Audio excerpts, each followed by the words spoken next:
People who quit their jobs in a blaze of glory. What's your story? Story 1. This is sort of the opposite, but whatever. I was working for a tech startup in '98 that was growing by leaps and bounds. And one day they reorged the department and promoted this guy, let's call him Teddy, who had been there for like 2 weeks to manager. He had 4 or 5 people working for him and he treated them all like trash. They were all self-motivated, senior-level people and he treated them like children. He micromanaged their work, berating everything they did, and complained when they had to leave for work for stuff like a dentist appointment or a sick kid. When he first took over, he tried to enforce a policy where none of them could check in code unless he code-reviewed it in person and then did the check-in himself. That lasted less than 2 weeks. He reviewed an existing approved schedule for a software release, decided it wasn't aggressive enough, told his superiors that they were going to pull it in by 3 months, and then ordered everyone to work weekends. Not because there was a business need, but because he wanted to show them that he could get stuff done. After a few months, this woman, let's call her Kelly, was working for him, gave her 2 weeks' notice, saying that she was offered a managerial job at another company. Teddy lost it.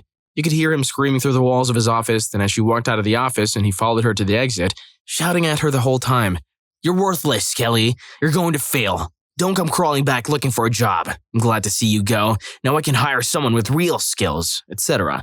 For at least a month after she was gone, he would randomly say things like, "I can't believe that Brad just up and left. What an idiot." Or, "Oh, Kelly really messed things up good. We're probably going to miss a release date because of how she left things."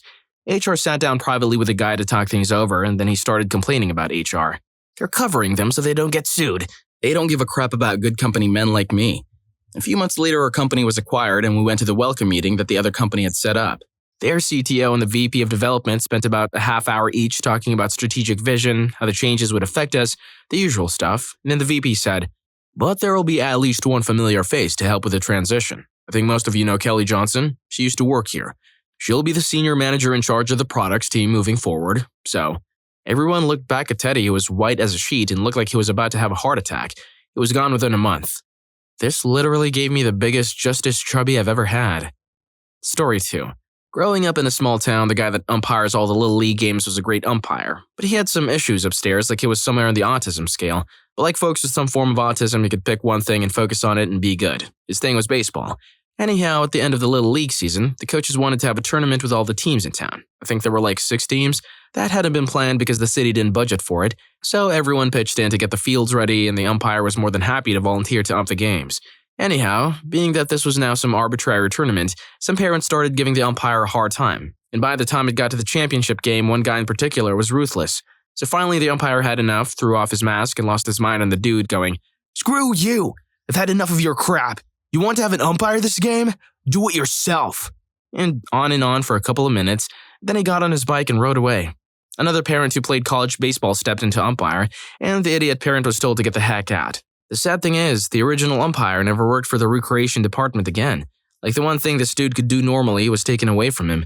There wasn't even a trophy or prize involved in this tournament. It was just an opportunity for 11-year-olds to play a few more games. Man, now I'm pissed. Story 3. I worked at a travel agency as an in-house web designer. I also did general office tasks. One day my boss, who boasts about traveling 120 days a year, decided to go on vacation in Europe, along with most of the office, leaving me to hold down the fort. I was fine with it since there was likely very little work to be done and I was going to make a lot of extra money. When he got back, a customer complained that the cruise they had booked online was cancelled. I was blamed for it because apparently I was supposed to process their payment in our system. Bear in mind that this was not my client. I had no knowledge of any responsibilities toward this client and it was not part of my normal duties to process any payments. So at the end of the day, my boss took me to the back room, a cramped, uncomfortable space, to talk to me about how I had messed up. I denied everything because this was my boss's way of placing the blame on someone else for his own mistakes. He told me to take 2 days off to think about how I can grow with the company, and finished by tapping my shoulder and saying, "Grow up," and giving me an annoying smirk. To top it off, he had also reduced my hourly rate by $1 per hour, after I had worked there with distinction for almost a year. I was absolutely livid. As soon as I left for the day, I went home, chilled out, and started planning my next move. The next day, I applied for a couple of jobs and got an interview on the second day at another company. I was offered the position and started a couple of weeks later. When I went back to the travel agency, I sat down and waited for my boss, who always had a habit of coming in late. Once he did, I said, quite loudly, "Hey, I came here to let you know that I quit. I don't want to continue to work for you for less money. I also expect to find my final check in my mailbox by next Monday at my regular pay rate." He only replied with, "Do you have a timesheet?" To which I said, "It's your responsibility to keep track of my hours, so you'd better have them." Then said, "Okay, have a nice day." And that was the end of it. I ended up taking him to court later over unpaid wages and won. Not the best way to earn a severance, but it works. Oh my God! What is that? If you two are asking what that is, it's the sponsor of today's video, Rufus Rugs. We've been hard at work, creating the best quality and premium hand-tufted rugs money can buy. Now there's a chance you own a carpet that looks something like this.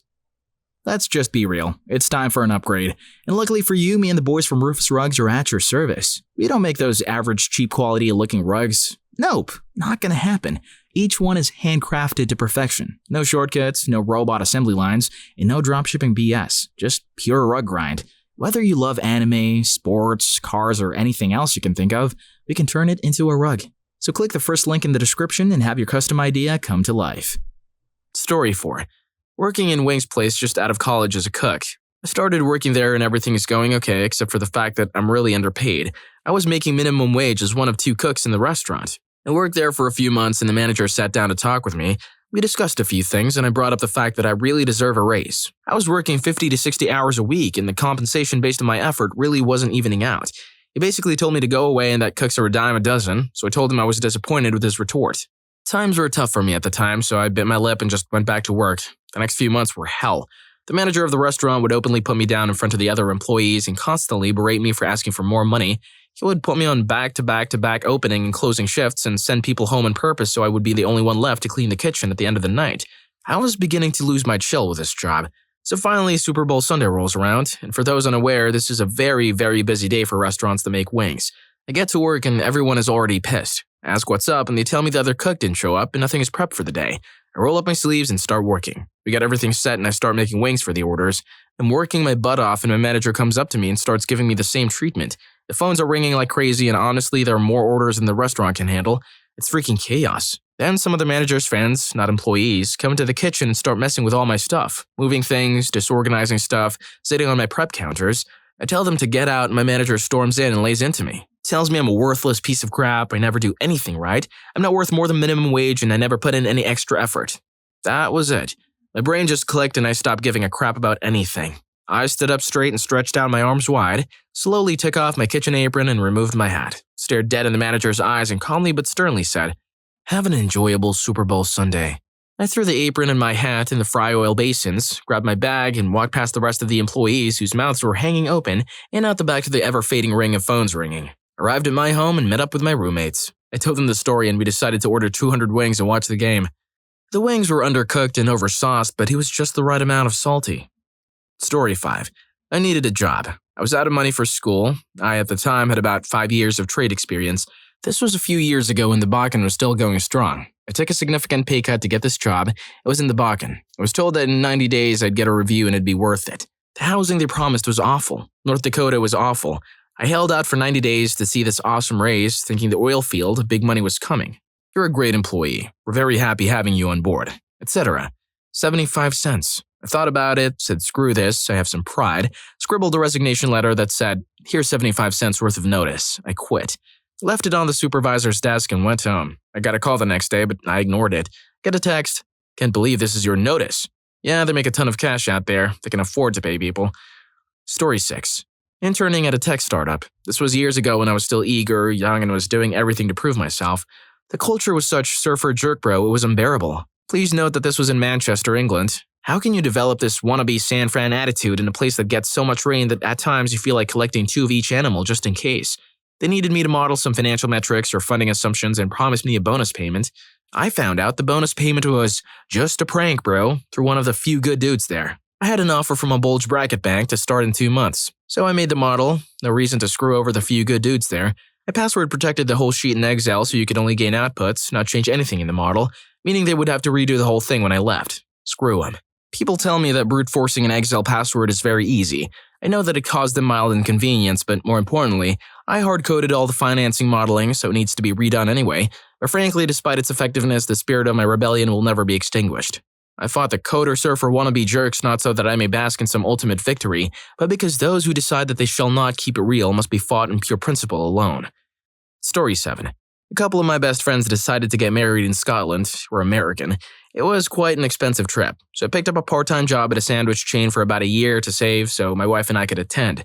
About 2 weeks before the trip, I was offered emergency overtime at my full-time job. I was unsure if I was scheduled to work at the sandwich joint, so I called the owner. He told me I was, which was a bummer because I could have stayed at my real job for about $30 an hour more for the evening, so I went to make sandwiches. Another employee told me that I wasn't scheduled to work, rather someone called in earlier and the owner took advantage of my not knowing my schedule for the week, so I took the spot at the end of the assembly line, bagged up 8 orders and walked out the door with them, along with a little rack of about 20 bottles of hot sauce. I hopped in my car and took off back to my real job to work that overtime shift with a bunch of sandwiches for the other employees. I like to imagine the stories and reactions of the customers, like, and then they walked off with my lunch. If you want free sandwiches, leave a like in this video and subscribe to the channel. Story 8. Not me, but a coworker of mine when I was working in a high-pressure sales department. This man still has legend status 10 years later. A little background first. The man there would always try to get with a very few women who worked there. They would treat us like objects, but I didn't really care. It was actually kind of sad to see. Like, there were all these perma-dweebs who somehow were also convinced they were the best thing to ever happen to women. So one night when one of the guys, let's call him Brian, brought his wife to a work party, one of the sales dudes tried to hit on his wife. When I say hit on, I mean he started reaching for her inappropriately in a buzzed stupor. The wife first ignored him and they just left the party. But he was mad as hell when he found out what happened. Fast forward a few months. The company is reorganizing and some people had to be let go. Brian was one of them. Brian knew this was coming and already had a job lined up, so Brian goes into the office, gets his notice, and walks out. However, Brian did not sit back down at his desk. Instead, he walks over to sales dude, taps him on the shoulder, and roughs him up. Cool as a cucumber. Walks to his desk, picks up his stuff, and walks out of the office, never to be heard from again. Story 9. I worked at a technical support call center for almost a decade. The average burnout time or turnover is 6 months. I was sitting in a meeting and they were raging on us for sending too many boxes. The week previously, we were sitting in the exact same room being ragged on for not sending enough boxes. I had a rough year. I was just sitting there dying inside. I had this sudden epiphany. Every day since I had walked in the door of that place was worse than the last. There was literally no reason for me to be there. That thought just popped into my head like a light bulb went off. I got up in the middle of the meeting and walked out without a word. The SDM that was giving the meeting his mouth hung open. He wasn't used to drones doing things like this. He started after me and I ignored him. I went back to my desk, gathered up some things, gave a few other things to some people, and got out a goodbye email. The whole time the SDM got more and more agitated trying to talk to me, eventually yelling. I just ignored him like a bad smell at a dinner party. So I just went home. They called and called for days. Eventually, a supervisor I had on Facebook messaged me. He was an okay dude, and I told him flatly that no, I wasn't returning. He said they had all this paperwork to do, an exit interview and so on. I said no. I wasn't going back on that floor. I wasn't going to sit in an office like a bad teenager in the principal's office. It was over. It was done. We finally agreed to meet downstairs in an empty cubicle. I flatly didn't agree to anything, didn't sign anything, just gathered whatever stuff they had for me and left. For a near decade, they dictated everything in my life. My sleep schedule, my family life, holidays. They went so far as to time the second how long I was in the bathroom during the day. That was all over. They had no more control over me and I enjoyed making that clear. Story 10. I worked at Boston Market in high school and I had been getting screwed in hours for a month or so. So the new schedule came out and I saw I had 6 hours for the whole week and I was pissed. In the last order, I had a guy come in and just wanted some kids' meal for his 2 kids. I asked him if he wanted anything for himself, but I could tell that he was in a bind with money. This dude paid in all change and barely had enough. Anyway, I went to the back and got him a party platter that we use for catering and gave him at least 15 people's worth of food and almost a whole rack of fresh cornbread. I mean, I absolutely hooked this guy up. He had more food than he could carry. I put my apron on the counter and helped him carry it to his car. The dude started crying and all, and after he had it all packed up, I just walked home. I think it was a good way to go out. Turns out my shift manager at the time had been stealing money each week and they didn't catch on until another manager had to pull my shift and he caught him doing it. He didn't just screw over his boss. He helped someone by screwing over his boss. Story 11. My small-time office was bought out and taken over by a large company. Suddenly, I was told I was just a secretary. My salary was cut, benefits non-existent, and there was nothing legally I could do, because I checked. They did it in such a way that it was as if I started a new job. The new office manager told someone that his high school son could do my job for less pay, so in the summer my hours were cut. I finally said, screw this, and didn't show up. Then I began to get frantic emails about how to deposit and split certain payments, how to use accounting programs, how to enter time-sensitive forms, so much whining. I guess nobody trained the boy and just sat him at the front desk. At first it was professional, then it turned to hostility, then begging. This was over the span of 2 days, in which I didn't check my email because I was busy at another job. I finally broke down and wrote an email stating I had all the information they needed stored on a website. At the bottom of the page was a link to Google. I signed it, just a secretary. Story 12. I used to work in an aquatic center many moons ago. I'd worked there for several years and all my colleagues were really good people, intelligent and passionate about the business.